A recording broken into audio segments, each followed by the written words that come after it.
quem vai contra. Muito, muito complicado, né? O tempo todo, né, como eu estava dizendo, os meus caminhos foram construídos, estão sendo construídos ainda, porque o debate é cotidiano, né, para a desconstrução mesmo desse entendimento estruturado na sociedade brasileira de que nós temos uma limitação, né?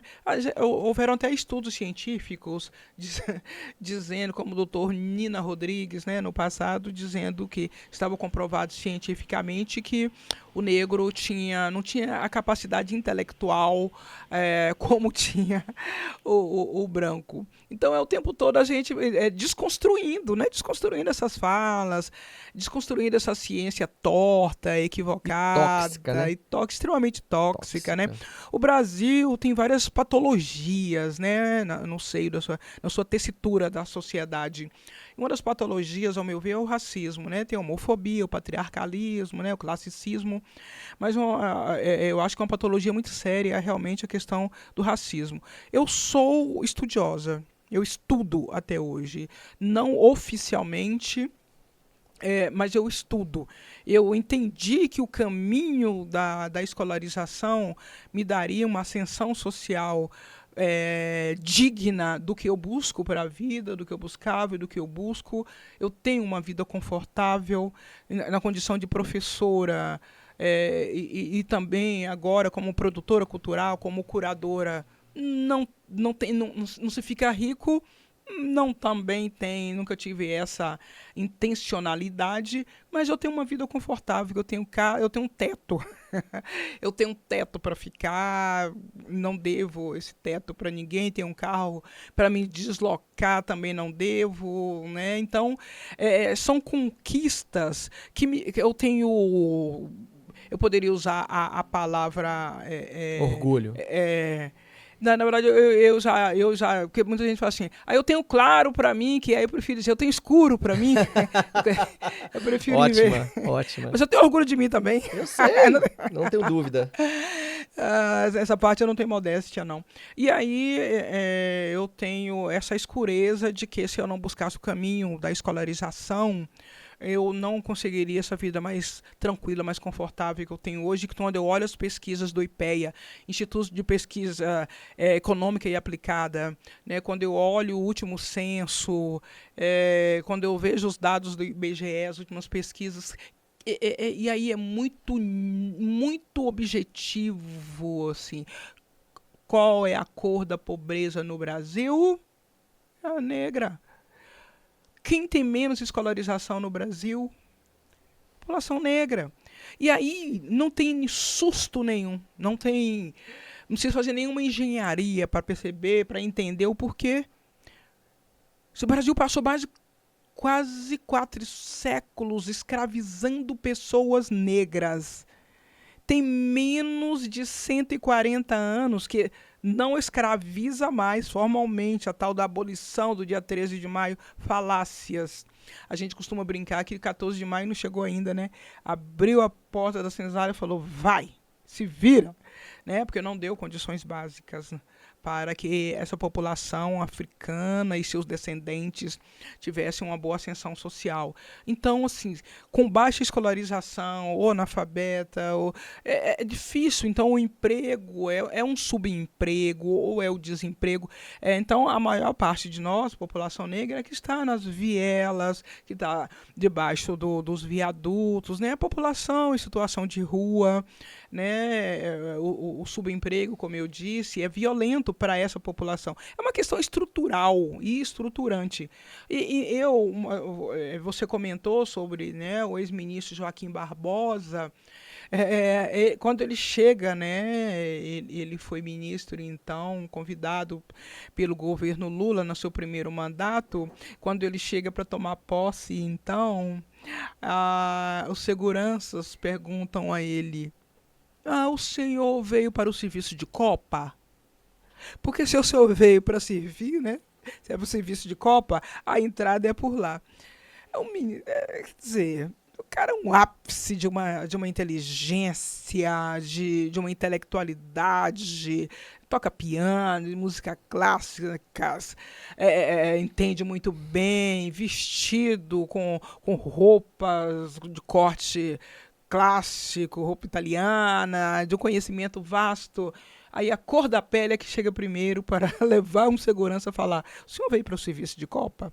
Então, assim, você imagina nós, então, que não temos esse nível tão elevado, tão refinado como um Joaquim Barbosa, se não busca uma escolarização. Eu sou pós-doutora. Eu fiz um pós-doutorado na Espanha, né, em Barcelona.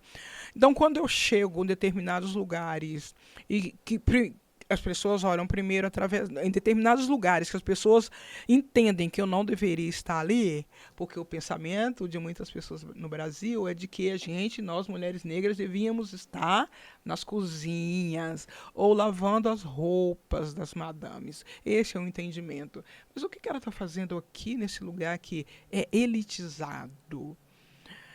Aí tem aquele olhar atravessado. Aí quando alguém vai ler o meu currículo, começa a ler o meu currículo, é um espanto geral. E que me dá muita satisfação.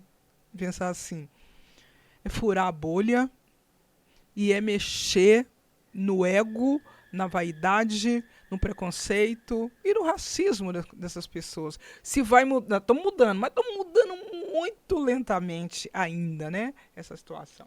Vou pegar esses gatilhos que você falou. Você tá aqui. Ed Sax. Ed, lembra quando você esteve aqui? Você pegou o exemplo do Joaquim Barbosa. Ed é um saxofonista maravilhoso. Um negro também bonito, sensual, gente boa pra caramba. Gostei que veio do também, aqui. viu? Hã? Aí me senti, falou também, aí me senti. Mas você é. Aí ele disse essa mesma história. Ele falou: Rodrigo, eu cheguei mais cedo pra tocar num casamento, tal, não estava com a vestimenta de tocar e tal, aquela coisa toda. E cheguei com o meu instrumento, saxofone e tal, e o pessoal do buffet e aquela coisa toda, perguntaram a ele a mesma forma: e você é garçom, você veio pra coisa? Aí ele falou: não sei, eu tô aqui esperando. E a noiva, o pessoal não tava lá ainda. Resumindo, depois quando viu ele, que era o saxofonista do casamento e tal, as pessoas ficaram... E depois, eu acho que ficam tão sem graça. Como que você vai pedir desculpa? Como é que você que fez aquilo vai chegar... Desculpa, ministro Joaquim, desculpa. Eu citei pro Fábio aqui, que teve aqui no último episódio, o Fábio Martins, que é um grande músico, ele e o Andinho, obrigado pelo carinho, por ter aceitado o convite. Vieram falar do projeto aqui do Alto do Vera Cruz, que é um projeto maravilhoso, que se estende lá pelo aglomerado da Serra, que é lá no antigo Instituto Criança Esperança, dando aula para as crianças de música e tal. Aí ele disse o seguinte: Rodrigo, a comunidade, eles acham assim, agora meio que gourmetizaram, né? Tem prédios dentro da comunidade e tudo, mas é a favela, é a senzala moderna. Eu falei: por que, Fábio, você acha que isso? Não, porque quantos palácios que estão aí, quantas construções enormes que parece que o negro não pode morar? Por que o negro tem que estar aqui? Nós estamos aqui, Rodrigo, no alto de um morro, que tem as suas casas, mas tem pessoas que estão morando em condições que, se amanhã vier uma enchente, a enchente vai levar coisas dela. Quantas pessoas estão vivendo isso, Rodrigo? Então eles acham, não, vamos colocar ali naquele cantinho que eles estão felizes, ou com um projetinho, eu quis entender, eu fui ficando, confesso, viu, meu irmão? Eu fui ficando sufocado, eu falei: meu Deus, ele tá falando a maior verdade, um desabafo aqui no podcast, né? Ele falou: essa luta é nossa, tá, Rodrigo? É minha, é sua. Não é porque você é louro, tem olho azul, não. Essa luta é nossa. Eu falei: é mesmo, cara, eu sei disso, tal. E ele falou: então as pessoas têm que aprender que não é toda hora se provando. Eu citei esses exemplos do Joaquim, citei da Maju, que apresenta a revista nacional, que pega toda, que é o Fantástico, é uma revista nacional que no domingo ele faz um apanhado de tudo que aconteceu durante a semana. E quem são os apresentadores? Né? A Maju e agora eu vou esquecer o nome dela. Mas as duas ali estão ali. E ela foi entrevistar, antes desse movimento, ela fez um projeto, né? Vozes, alguma coisa assim, entrevistando os principais negros. Aí você pega o Netinho de Paula, tá fazendo um projeto com os filhos dele. Aí ele canta uma música que chama Negritude. Esse samba é da gente que vive pegando batente, com sol, com chuva doente, sabe que tem que atrapalhar. Esse povo merece uma medalha, porque nunca foge da batalha.